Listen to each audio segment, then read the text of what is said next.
बाद एक बार फिर आपका बहुत स्वागत है। नमस्कार, मैं सोनाली और आप देख रहे हैं केकेडी न्यूज। रुक करते हैं इस वक्त की बड़ी खबरों पर। खबर बांदा से है, जहां के नदी की असमत को पत्थरी खदान का शातिर अपराधी अवैध खनन कर अपना फूल खिलता हुआ नजर आ रहा है। बता दें कि जमालपुर थाना क्षेत्र के अंतर्गत संचालित पत्थरी खदान में जमकर अवैध खनन का खेल खेला जा रहा है। वहीं दिन रात असलहाधारी गुंडों की सफरसत्ती में मोस्ट वांटेड अपराधी फूल का वर्चस्व कायम है। फूल के रसूख के आगे खनिज विभाग मौना साबित हो रहा है।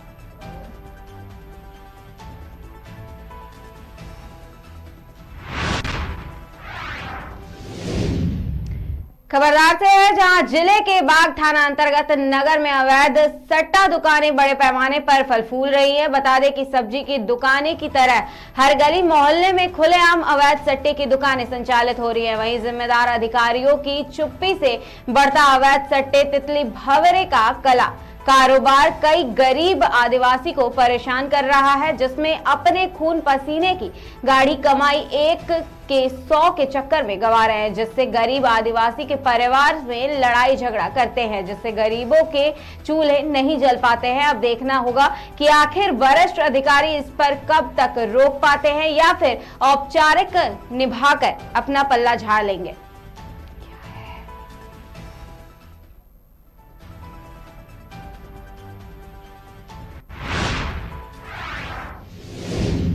खबर चित्रकूट से है, जहां राष्ट्रीय जन उद्योग व्यापार संगठन में 2 दिवसीय प्रांतीय व्यापारी महाकुंभ का आगाज हुआ है। बता दें कि देश सहित स्थानीय व्यापारियों ने बढ़ चढ़कर शिरकत की है। वहीं डिजिटल व्यापार से होने वाली खुदरा व्यापारियों की समस्याओं को भारत सरकार से वार्ता होगी, जिसमें राष्ट्रीय संगठन महामंत्री शानू गुप्ता ने छोटे व्यापारियों को 2 लाख कर्ज माफी का पत्र सौंपा है। उसके बाद राष्ट्रीय अध्यक्ष ने जीएसटी को सरल बनाए जाने हेतु बात रखी है। इस मौके पर यूपी अध्यक्ष मनीष अग्रवाल सहित राष्ट्रीय संगठन मंत्री शकुंतला गुप्ता सहित देश भर के सैकड़ों व्यापारी शामिल हुए हैं।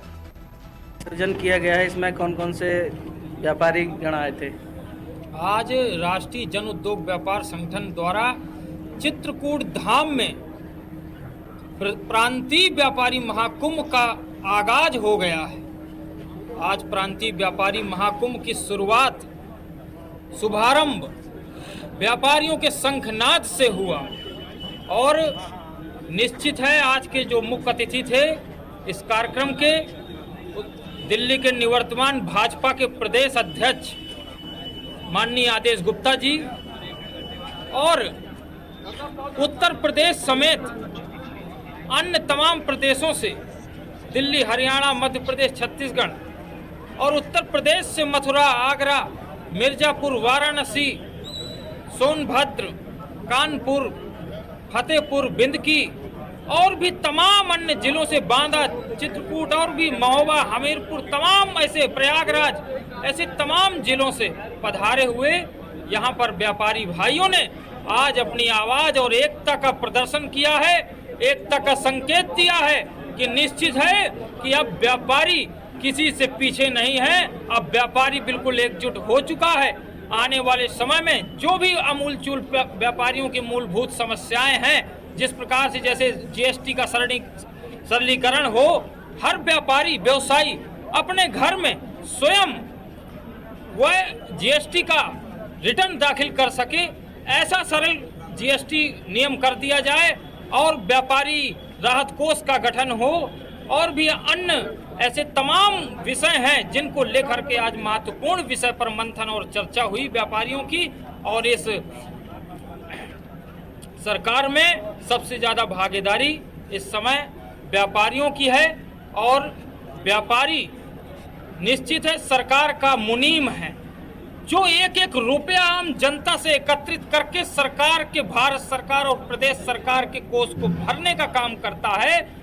ऐसे व्यापारियों के आज इस महाकुंभ में चित्रकूट धाम में व्यापारियों का आज शंखनाद हुआ है और निश्चित यह व्यापारियों का महाकुंभ कल तक चलेगा। 2 दिवसीय महाकुंभ है जिसकी शुरुआत आज 6 तारीख को हुई श्रीजी भवन चित्रकूट धाम से और यह कल शाम 4 बजे तक 2 दिवसीय व्यापारियों का महाकुंभ होगा। और कल 7 तारीख को तमाम ऐसे भारत के नामचीन उद्योगपति और उद्यमी हैं जो कल 7 तारीख को इस महाकुंभ के आयोजन में पधारेंगे। कल निश्चित है कि व्यापारियों का महा आगाज होगा। राष्ट्रीय जन उद्योग व्यापार संगठन के द्वारा देश और प्रदेश में जब भी चाहे प्राकृतिक या दैविक आपदा रही हो, संगठन ने लोगों की बढ़ चढ़ के मदद करने का काम किया। चाहे जब कोरोना काल रहा, लोगों को अन्न भोजन हर जिले की टीम ने यथास्थित संभव मदद करने का काम किया। चाहे लोगों की एक्सीडेंट हो गई हो तो लोगों की आर्थिक मदद करने का काम, या किसी के यहाँ आगजनी हो गई हो तो उस परिवार को भी कुछ ना कुछ जहाँ तक संगठन मदद कर सकता है उस परिवार की मदद करने का काम किया है।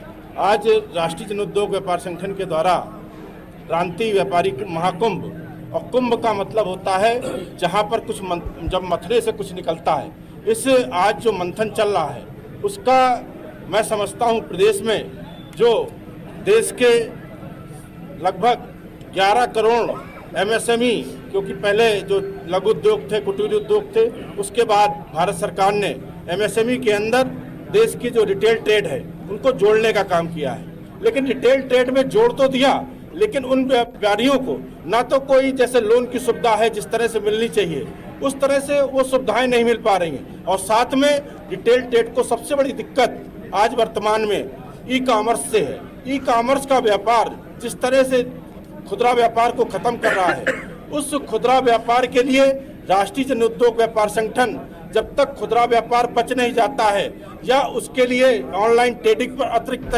टैक्स लग नहीं जाता, तब तक राष्ट्रीय जन उद्योग व्यापार संगठन न तो हम चैन की नींद सोएंगे, न इन ऑनलाइन ट्रेडिंग कंपनियां जो विदेशी कंपनियां हैं उनको चैन की नींद सोने देंगे। मेरे साथियों, आज व्यापार जिस तरह से आज देश में सबसे बड़ा अगर रोजगार देने का काम अगर कोई करता है तो खुदरा व्यापार करता है। देश में 43 करोड़ लोगों को रोजगार देने का काम अगर कोई करता है तो खुदरा व्यापारी करता है। आज वर्तमान में भारत सरकार की NCRB की रिपोर्ट है, मेरी रिपोर्ट नहीं है, जहां पर देश में पहले किसान आत्महत्या करता था, आज देश के अंदर व्यापारी आत्महत्या कर रहा है। 2020 में 21 में 21 व्यापारियों ने आत्महत्या की, 2021-22 में 43 व्यापारियों ने आत्महत्या की, और ये जो 22-23 का रिजल्ट आया है उसमें प्रतिदिन 88 व्यापारी आत्महत्या कर रहा है। इससे बचाने के लिए राष्ट्रीय जन उद्योग व्यापार संगठन जन जागरण अभियान करने का काम करेगा और सरकार को चेताने का काम करेगा कि सरकार इस मुद्दे पर गंभीरता से लेने का काम करे और देश के खुदरा व्यापारियों को बचाने का काम करे। आयोजन किया गया है, इसमें कौन कौन से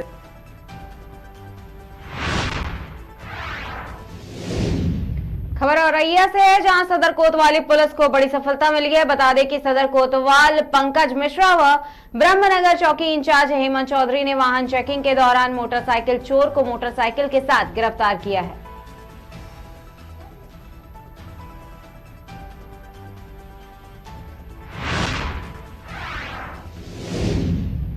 खबर महासमुंद से है, जहां बागबहरा ब्लॉक मितानिन संघ ने विधायक को बधाई दी है। बता दें कि शनिवार को बागबहरा ब्लॉक मितानिन संघ के पदाधिकारीगण द्वारा खल्लारी विधानसभा के विधायक को 9 वर्ष एवं जीत की बधाई दी गई है। सभी मितानिन बहनों का सम्मानित किए जाने को कहा गया है एवं ब्लॉक में एक मितानिन भवन 10-12 लाख रुपए का निर्माण किए जाने हेतु घोषणा किया गया है।